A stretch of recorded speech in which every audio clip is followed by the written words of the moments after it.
ഇന്ന് നമ്മൾ ഉണ്ടാക്കാൻ പോകുന്നത് ബീഫ് ബിരിയാണിയാണ്. ഞാനിപ്പോൾ ഉള്ളത് അക്ഷയുടെ വീട്ടിലാണ്.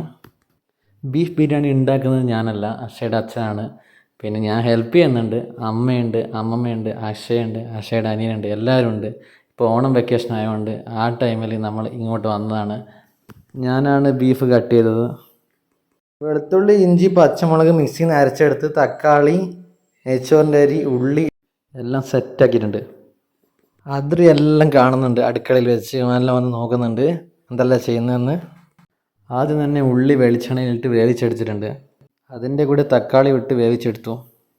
ഇനിയാണ് മോനെ നമ്മുടെ ബീഫ് തയ്യാറാക്കി എടുത്തിട്ടുണ്ട്. ഇതിൻ്റെ കൂടെ ബീഫും കൂടി ചേർത്ത് മിക്സാക്കി എടുക്കണം. ഇതിങ്ങനെ ചേർത്ത് മിക്സാക്കി എടുക്കുമ്പോൾ ആവിൻ്റെ ചൂടുകൊണ്ട് സ്മെല്ല് വരാണ്ട് അടിപൊളിയാ മോനെ. ഓണത്തിൻ്റെ വെക്കേഷൻ ആയതുകൊണ്ട് തന്നെ എല്ലാവരും വീട്ടിൽ തന്നെ ഉണ്ടായിരുന്നു. നല്ല വൈബായിരുന്നു, അടിപൊളിയായിരുന്നു. അച്ഛനും അമ്മയും കുക്ക് ചെയ്യുന്ന ടൈമിൽ അതിരി എൻ്റെ കയ്യിലുണ്ടായിരുന്നു. അവനെല്ലാം നോക്കുന്നുണ്ടായിരുന്നു.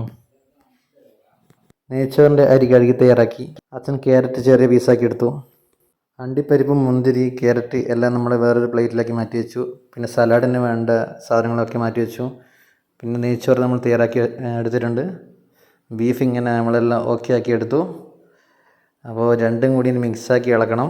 രണ്ടും കൂടി മിക്സാക്കി ഇളക്കിക്കൊണ്ടിരിക്കുകയാണ്. ഇത് അടിപൊളി ബിരിയാണി നമുക്ക് കാണും മനസ്സിലാവും. അപ്പോൾ ആ സമയം കൊണ്ട് അമ്മ സലാഡാക്കി നല്ല വാഴ ഇലയിൽ ബീഫ് ബിരിയാണി വിളമ്പിയിട്ടുണ്ട്. കാണാൻ തന്നെ നല്ല ഭംഗിയാണ്, ഒരു രക്ഷയില്ല. തൈര്, പപ്പടം, അച്ചാർ എല്ലാം വിളമ്പിയിട്ടുണ്ട്. ഒന്നും പറയാനില്ല മോനെ, അടിപൊളി ബിരിയാണിയാണ്. എനിക്ക് നന്നായിട്ട് ഇഷ്ടപ്പെട്ടു. ഞാനിത് അച്ഛനോട് പറയുകയും ചെയ്തു. എൻ്റെ ഫേവറേറ്റ് ഫുഡ് ബിരിയാണിയാണ്.